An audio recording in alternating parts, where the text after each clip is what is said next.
The Fallout universe mirrors our own in many ways, but it contains quite a few technological and scientific advancements that currently lay beyond our capabilities. One of these advancements is the forced evolutionary virus. It has been present in some form in every Fallout game, including spin-offs, and though the most recent installment came out in 2018, you can expect spoilers ahead.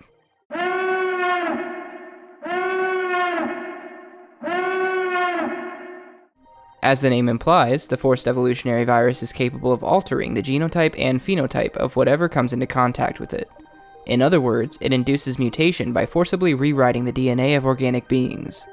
Essentially, the virus is pre-programmed with a corrected version of DNA, which is then combined with a copied version of the host DNA and reinserted into the host cells. This process was originally intended as a means of genetically engineering the new plague out of existence. However, many strains ended up being created in pursuit of other goals. Each strain was tailored to the goals of the entity that created it, and those entities ranged from Westech, the original creators, to the Enclave and the Institute. FEV was generally stored in large vats and administered in liquid form. This could take the form of an injection, aerosol solution, or simply dipping the subject in a vat.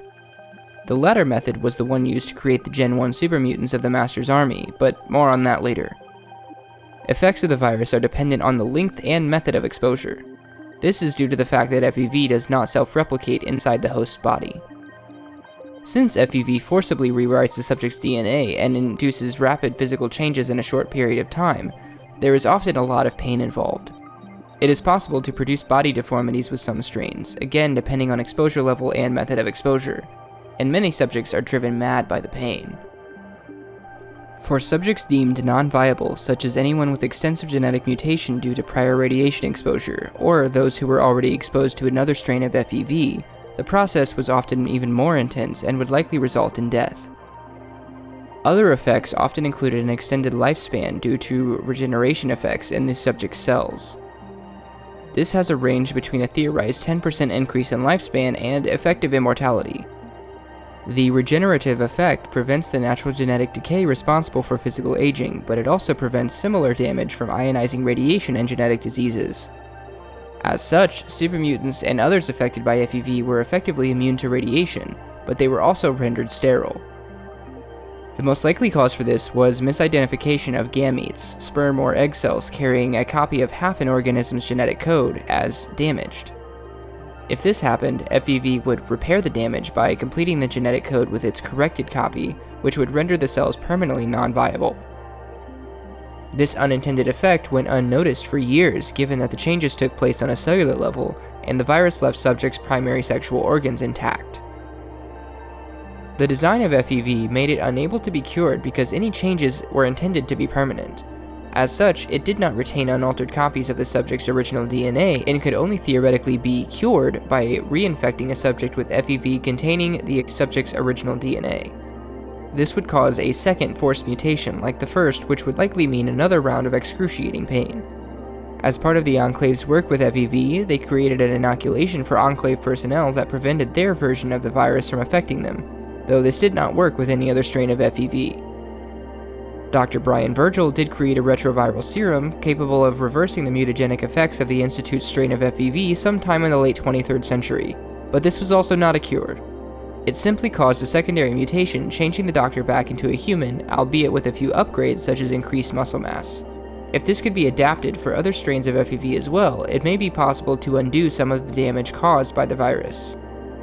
As previously mentioned, there were many strains of FEV developed for different purposes. The original strain, FEV1, was developed from the Pan-Immunity Virion project at Westech as a possible cure for the new plague and a way to combat Chinese bioweapons. Initial experiments looked promising, starting with single-celled organisms and slowly progressing to larger and more complex subjects. It was shown to not affect plants, but since that was not the goal, those tests were quickly abandoned. Subjects commonly exhibited resistance to viral contagions, as well as increased size and in some cases increased intelligence, dexterity, or aggression. Once they felt they were ready to begin testing on human subjects, all assets were relocated to Mariposa Military Base, where some leaders began having dreams of super soldiers. The strain used there, FEV2, was developed from FEV1, though the point of division between the two strains is unclear. After the Great War, FEV2 was discovered by the Master, allowing him to build the Unity and run endless experiments until the Vault Dweller destroyed the base in 2161. This strain was used to create many of the creatures found throughout the New West and Mojave Wasteland, including super mutants, centaurs, and floaters. It was also used in the creation of psychers after the Master discovered that injections of FEV into certain parts of the brain could potentially result in the development of psychic ability. Though the Master had great plans for the psychers, it turned out that the development of psychic ability also tended to result in terminal insanity. As such, they were usually kept away from others, and special equipment was used to nullify their abilities.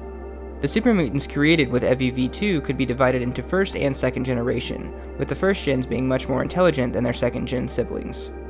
Nightkin were a specialized type of first gen super mutant with blue skin that commonly used stealth boys to remain hidden. All of these super mutants were created from humans being dipped into a vat of FEV2 for a period of 24 hours, leading to a severe overdose. FEV2, specifically the Curling 13 strain, was also used in the Enclave's experiments after they discovered Mariposa, leading to the mutation of Frank Horrigan and the modified strain that President John Henry Eden planned to use in cleansing the unclean from the Capital Wasteland. It was also used in the Intelligent Deathclaw project. The Evolutionary experimentation program used a different derivative strain of FEV in experiments at Vault 87. This resulted in Vault 87 becoming the source of the Capital Wasteland supermutants and centaurs. Supermutants created here were different than those on the West Coast due to the different strain of FEV used.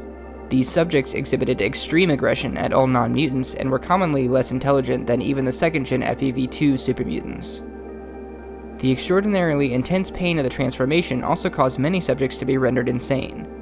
Another key defining factor of mutants created by this strain was the virus causing the body to continue growing beyond normal size. This unforeseen effect is how the behemoths of the Capital Wasteland were created. The Institute experimented extensively with FEV in the creation of synths and used Sean's unaltered pre-war DNA in combination with their FEV strain as the genetic basis for their synths. This allowed them to create synths in virtually any shape or size despite only having a single source of DNA. They also experimented with supermutants as well, with all the Commonwealth supermutant population being created by the Institute. Supermutants created with this strain were more intelligent than their Capital Wasteland counterparts, and were capable of conversational speech and following a chain of command. Because of this and their increased durability, the Commonwealth supermutants believed themselves to be a superior race. Supermutants created with this strain were also capable of becoming behemoths like those from Vault 87 if they survived long enough. The supermutants of Appalachia were originally created just before the Great War after the local West Tech facility released a unique strain of FEV into the river that ran through Huntsville as part of an experiment. These mutants exhibited characteristics very similar to those created with the Institute strain and could also become behemoths if they survived long enough. So, what is FEV? Genetic instructions. It is pre-programmed with a corrected genetic code that will induce forced mutations in the subject. Because it completely rewrites the subject's DNA, there isn't a cure for FEV. It is theoretically possible to induce another forced mutation back to the original genetic code, but given the pain involved in the mutation process, some may not feel it is worth it. Though initially developed with good intentions, the forced evolutionary virus created horrors. Let me know if I missed anything or if you have any suggestions of other media I should cover. Just don't start a fight in my comments. Please like the video if you enjoyed, and join the family if you want to see more nerdy shit. Join. Remember, love recklessly. Start with yourself.